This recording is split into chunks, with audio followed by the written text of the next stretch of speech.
خواتین کو معاشرے میں عزت اور احترام دینے کے لیے اور ان کو ان کے جائز حقوق دلانے کے لیے کوئی بھی آواز بلند کرے، کوئی جلسہ کرے، کوئی جلوس نکالے تو اس کی تو تحسین ہونی چاہیے، اس کی تو بلکہ میں سمجھتا ہوں کہ سپورٹ ہونی چاہیے، آگے بڑھ کر ان لوگوں کی مدد کرنی چاہیے۔ لیکن اگر حقوق کے نسواں کی آڑ میں کوئی اسلام ہی کے خلاف جو ہے وہ بات کرے، اسلامی تعلیمات کا مذاق اڑائے یا کوئی ایسا مطالبہ کرے تو اس کی تو مذمت ہونی چاہیے۔ اور یہ ہوا بھی پیچھے کہ یوم خواتین کے سلسلے میں نکالی گئی ریلیوں میں بڑے زو مینی اور فحش جملے تک استعمال کیے گئے، جس سے جو ہے وہ سارے پاکستانیوں کا سر شرم سے جھک گیا تھا۔ اس سلسلے میں ریاست کی ذمہ داری، اس کے ذمہ داران کی، ہماری عدالتوں کی اور خاص طور پہ موجودہ حکومت کے جو ریاست مدینہ کو اپنا رول ماڈل سمجھتی ہے، اس کو خاص طور پہ اس حوالے سے اپنی ذمہ داری کا احساس کرنا چاہیے کہ کوئی بھی ادارہ یا گروپ یا NGO اٹھ کے اگر اسلامی تعلیمات کا مذاق اڑاتی ہے اور اس کے منافی جو ہے وہ کوئی مطالبہ کرتی ہے تو اس کے خلاف تو جو ہے وہ ایکشن لیا جانا چاہیے، کیونکہ یہ تو آئین پاکستان کی صریحاً خلاف ورزی ہے، یہ تو پاکستان کے بنیادی نظریے کی جو ہے وہ توہین ہے، یہ اقبال کے افکار اور قائد اعظم کے جو فرمودات ہے ان سے کھلی روگردانی ہے۔ تحریک پاکستان میں مردوں کے ساتھ ساتھ ہماری لاکھوں ماؤں، بہنوں، بیٹیوں نے جو اپنے تن من دھن کی اور اپنی عصمتوں کی قربانی دی، وہ اس لیے تو نہیں دی تھی کہ یہاں پہ جو میرا جسم میری مرضی جیسے نظریات کا پرچار ہو اور مادر پدر آزادی دی جائے۔ ہمارے بزرگوں نے تو اس ملک کے لیے اپنا سب کچھ اس لیے لٹایا تھا کہ ہمارے جسموں پر ہی نہیں، ہماری روحوں پر اور ہماری سوچوں پر بھی اللہ کی مرضی چلے گی، اس ملک کے نظام پر بھی اللہ کی مرضی چلے گی، اس ملک کے ریاستی قوانین اور ہمارے نظام ہائے تعلیم،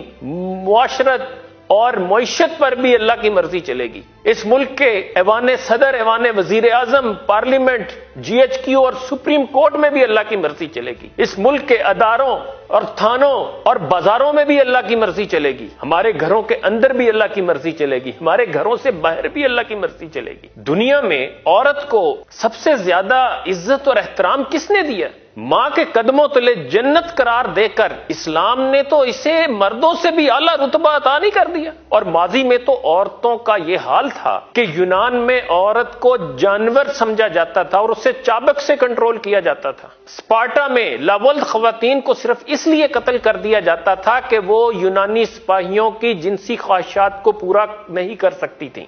روم میں شوہر کو اپنی بیوی کی کسی بھی غلطی پر قتل کر دینے کا باقاعدہ حق حاصل تھا۔ اور ہندوؤں میں آپ دیکھیں، یہ تو ابھی چند اشرے پیچھے چلے جائیں تو جو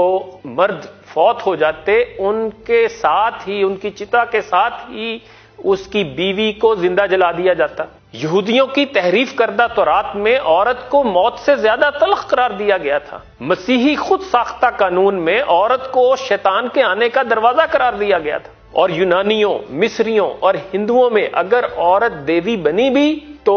صرف مرد کا دل پرچانے کے لیے۔ عربوں میں بھی اسلام سے قبل عورت کو جانور کی طرح خریدا اور بیچا جاتا تھا اور بیٹیوں کو زندہ دفن کر دیا جاتا تھا۔ ایک ایک مرد جو ہے وہ 15 تا 20 بیویوں کا بیک وقت شوہر ہوتا تھا اور شادی کے انتہائی ناشائستہ طریقے جو ہیں وہ رائج تھے۔ 1600 صدی عیسوی اور 1700 صدی عیسوی میں یورپ کی عورت کو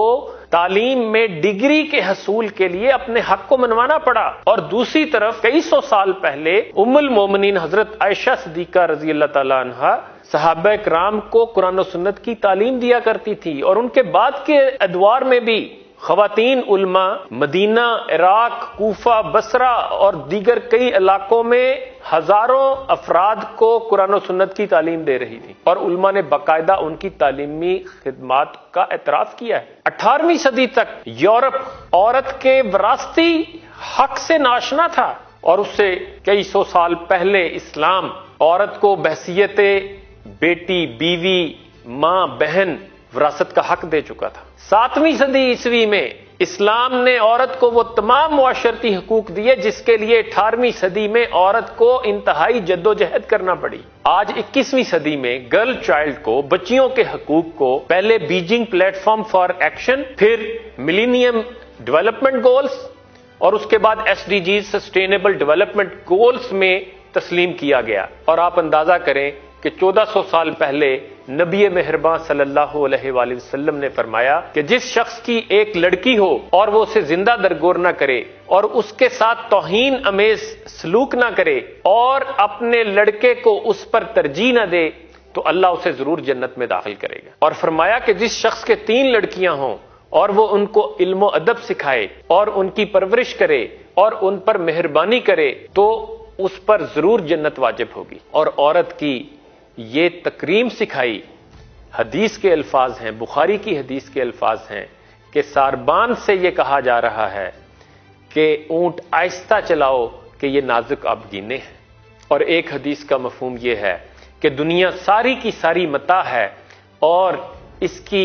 سب سے بہتر متاع صالح عورت ہے۔ اور فرمایا کہ تم میں سب سے اچھا وہ ہے جو اپنے اہل خانہ کے لیے اچھا ہے اور میں تم سب میں اپنے اہل خانہ کے لیے سب سے اچھا۔ ان احادیث سے اندازہ کیا جا سکتا ہے کہ اسلام نے عورت کو کیا مقام دیا ہے، کیا مرتبہ دیا ہے، اس کی کتنی تکریم کی ہے، اسے کتنی عزت دی ہے، احترام دیا ہے۔ اب اگر پاکستان میں عورت کو اس کے جائز حقوق نہیں دیے جاتے یا اس کے اوپر ظلم و ستم ہوتا ہے تو اس میں قصور اسلام کا تو نہیں، اس میں تو